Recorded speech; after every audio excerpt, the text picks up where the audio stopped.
بسم اللہ الرحمن الرحیم الحمدللہ والصلاة والسلام علی رسول اللہ وعلی آلہ وصحبہ ومن والہ وبعد۔ محترم سامعین و سامعات، آج کا ہمارا موضوع ہے نماز میں خشوع اور خضوع۔ ہر چیز کا ایک ظاہری پہلو ہوتا ہے اور دوسرا باطنی پہلو، اسی طرح سے نماز کا بھی ایک ظاہری پہلو ہے اور دوسرا باطنی پہلو۔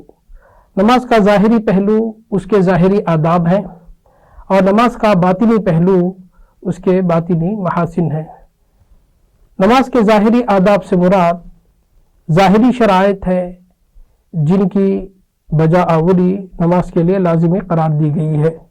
وہ طہارت ہے، ستر ہے، پابندی وقت ہے، استقبال قبلہ ہے اور نیت ہے۔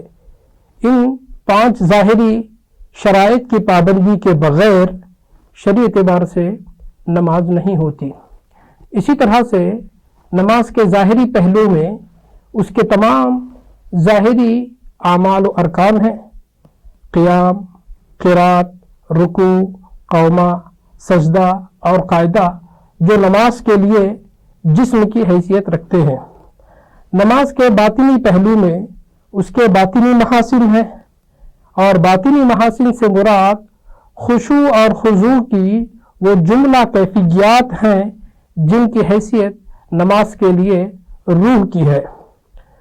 خشوع کے معنی عاجزی، انکساری، تذلل اور نیاز مندی کے ہیں، یعنی کسی کے آگے جھک جانا، دب جانا، اظہار عجز و انکسار کرنا، اور اس کیفیت کا تعلق دل سے بھی ہے اور جسم کی ظاہری حالت سے بھی۔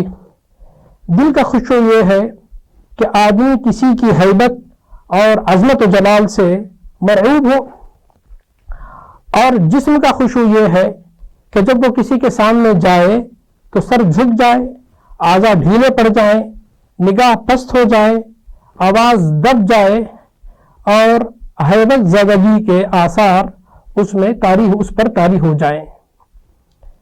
نماز میں خشوع اور خضوع سے مراد دل اور جسم کی یہی کیفیت ہے اور یہی نماز کی اصل روح ہے۔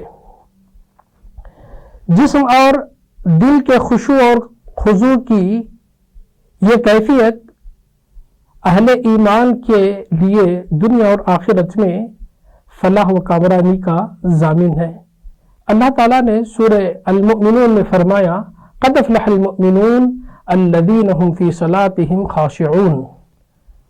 یقیناً فلاح پائی ایمان لانے والوں نے جو اپنی نمازوں میں خشوع اختیار کرتے ہیں۔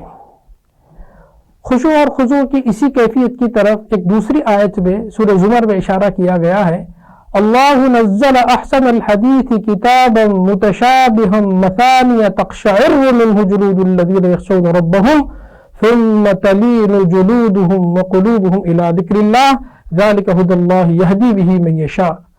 اللہ نے بہترین کلام اتارا ہے، ایک ایسی کتاب جس کے اجزاء ہم رنگ ہیں اور جس میں بار بار مضامین دہرائے گئے ہیں۔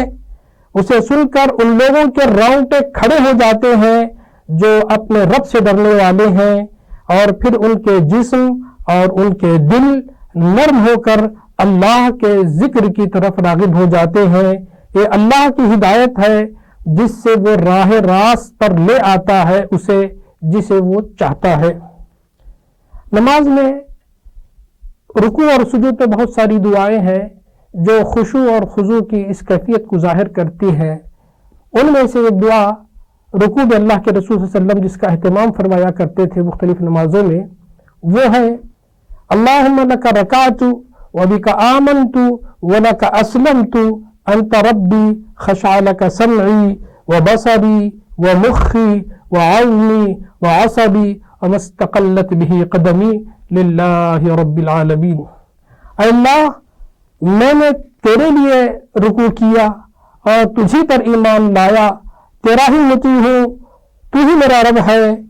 میرے کان، میری آنکھیں، میرا سر، میرا دماغ، میری ہڈیاں اور میرے پٹھے اور جسم جسے میرے پیر اٹھائے ہوئے ہیں، سب کے سب سب کے سب اللہ رب العالمین کے آگے جھکے ہوئے ہیں اور اپنے خشوع اور عاجزی کا اظہار کر رہے ہیں۔ خشوع اور خضوع کی اس کیفیت کے بغیر نماز کا قیام اور اس کی پابندی اور اس سے استعانت یعنی اللہ کی مدد طلب کرنا ایک مشکل کام ہے۔ اللہ نے سورہ بقرہ میں اس بات کی طرف اشارہ کیا ہے، وَاسْتَعِينُوا بِالصَّبْرِ وَالصَّلَاةِ، نماز اور صبر سے اللہ کی مدد طلب کیا کرو۔ یہ مشکل کام ہے مگر ان لوگوں کے لیے جو اللہ سے ڈرتے ہیں، اللہ کا خشوع اختیار کرتے ہیں۔ اللہ کے نبی صلی اللہ علیہ وسلم جب نماز پڑھا کرتے تھے تو آپ کی کیفیت یہ ہوتی تھی کہ آپ زار و خطار روتے تھے۔ آہ و فغاں کی وجہ سے آپ کے سینے مبارک میں ہانڈی کی سنسناہٹ کی طرح سنسناہٹ سنائی دیتی تھی۔ راوی کہتے ہیں یصلی وفی صدرہ عزیز کعزیز المرجل، آپ نماز پڑھتے تھے، آپ کے سینے مبارک میں ہانڈی جب چولہے پر پک رہی ہو تو جس طرح کی سنسناہٹ اس سے نکلتی تھی اس طرح کی سنسناہٹ آپ کے سینے مبارکہ سے سنائی دیتی تھی۔ نماز میں کس طرح سے خشوع اور خضوع پیدا کیا جائے، اس کے مختلف ذرائع ہیں، چند ذرائع میں آپ کے سامنے ذکر کرتا ہوں۔ نمبر ایک یہ ہے کہ انسان نماز میں جو کچھ پڑھتا ہے، جو کچھ کہہ رہا ہے یا جو کچھ کہا جا رہا ہے وہ اسے سمجھے۔ نماز میں جو قرات کی جاتی ہے، جو دعائیں پڑھی جاتی ہیں، جو ذکر و اذکار کیے جاتے ہیں، انسان اس کا ادراک کرے، اس کے الفاظ اور معانی کو سمجھے اور اس پر غور و فکر کرے اور اپنے اندر نماز میں کھڑے ہوتے ہوئے احسان کی کیفیت پیدا کرے۔ احسان کی کیفیت کی تعریف حدیث میں کی گئی، ان تعبد اللہ کأنک تراہ، تم اللہ کی عبادت ایسے کرو گویا کہ تم اللہ کو دیکھ رہے ہو۔ یہ کیفیت اگر نہیں پیدا کر سکتے تو کم سے کم ایسی کیفیت پیدا کرو کہ اللہ تعالیٰ تم کو دیکھ رہا ہے۔ وَإِن لَمْ تَكُنْ تَرَاهُ فَإِنَّهُ يَرَاكَ، اگر یہ کیفیت نہ پیدا کر سکتے ہو کہ تم اللہ کو دیکھ رہے ہو تو کم سے کم یہ کیفیت پیدا کرو کہ اللہ تعالیٰ تم کو دیکھ رہا ہے۔ نمبر دو، نماز میں جب انسان کھڑا ہوتا ہے تو حدیث میں آتا ہے کہ ایک شیطان ہے جو اس کی نماز میں وسوسے ڈالتا ہے، اس کے ذہن میں دل و دماغ میں وسوسے ڈالتا ہے۔ تو اللہ تعالیٰ کی پناہ مانگا جائے شیطانی ان وساوس سے۔ تو اس کا طریقہ یہ ہے کہ شیطان جب وسوسہ ڈالنے کے لیے آئے تو بائیں طرف انسان آہستہ سے 3 مرتبہ تھوک دے، اعوذ باللہ پڑھے، شیطان بھاگ جائے۔ نمبر 3 یہ ہے کہ نماز پرسکون طریقے سے ادا کی جائے، اس میں جلد بازی نہ کی جائے۔ قیام، قرات، رکوع، قوما، سجدہ، قاعدہ، ان تمام میں پورے اطمینان اور سکون کے ساتھ ان سارے ارکان کو ادا کیا جائے۔ نمبر 4، ہر نماز اس زندہ تصور کے ساتھ پڑھی جائے کہ یہ میری زندگی کی آخری نماز ہے۔ اللہ کے نبی صلی اللہ علیہ وسلم حضرت ابو ایوب انصاری سے کہتے ہیں، اذا قمت فی صلاتک فصلی صلاۃ مودع، بیٹا جب تم نماز کے لیے کھڑے ہو جاؤ تو ایسی نماز پڑھو کہ گویا وہ تمہاری زندگی کی آخری نماز ہے، وداعی نماز ہے۔ نمبر 5، نماز کی دعائیں اور اذکار زیادہ سے زیادہ یاد کریں اور مختلف نمازوں میں مختلف دعاؤں اور اذکار کو پڑھیں۔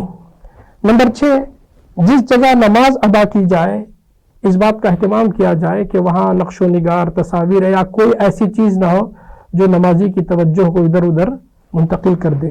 نمبر 7، کچھ بھی حاجت درپیش ہو جیسے بھوک ہے، پیاس ہے یا قضاء حاجت ہے تو پہلے اسے رفع کر لے، پھر اس کے بعد اطمینان کے ساتھ نماز پڑھی جائے۔ نمبر 8، نماز میں نگاہوں کو ادھر ادھر متوجہ ہونے نہ دیں اور کپڑوں سے اور دوسری چیزوں سے انسان نہ کھیلے، ادھر ادھر کی حرکتیں انسان نہ کریں بلکہ اپنی نگاہ کو سجدگاہ پر مرکوز کریں۔ نمبر 9، نوافل اور تہجد میں جب اللہ تعالیٰ کی جنت کا، اس کی نعمتوں کا تذکرہ آئے تو اللہ تعالیٰ سے اس کا سوال کیا جائے۔ جب اللہ کے غیظ و غضب اور جہنم کا تذکرہ آئے، عذاب الہی کا تذکرہ آئے تو اس سے پناہ مانگی جائے۔ نیک اور صالح لوگوں کا تذکرہ آئے تو ان میں شمولیت کی دعا کی جائے، برے لوگوں کا تذکرہ اگر آئے تو ان کی صحبت اور ان کے اعمال سے، ان کے کردار سے بچنے کی طلب اللہ تعالیٰ سے کی جائے، پناہ مانگی جائے۔ نمبر 10، موت کو کثرت سے یاد کیا جائے اور اللہ کی ملاقات کی آرزو بڑھائی جائے اور اس کی طرف پلٹ کر جانے کا یقین اپنے دل میں پیدا کیا جائے۔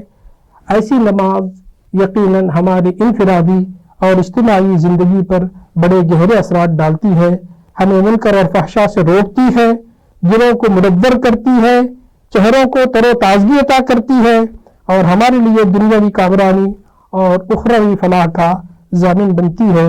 اللہ تعالیٰ سے دعا ہے کہ اللہ تعالیٰ ہمیں ایسے خوش و خضوع کے کیفیات کے ساتھ نمازوں کو ادا کرنے کی توفیق اور سعادت عطا فرمائے، آمین۔ وآخر دعوانا ان الحمد للہ رب العالمین۔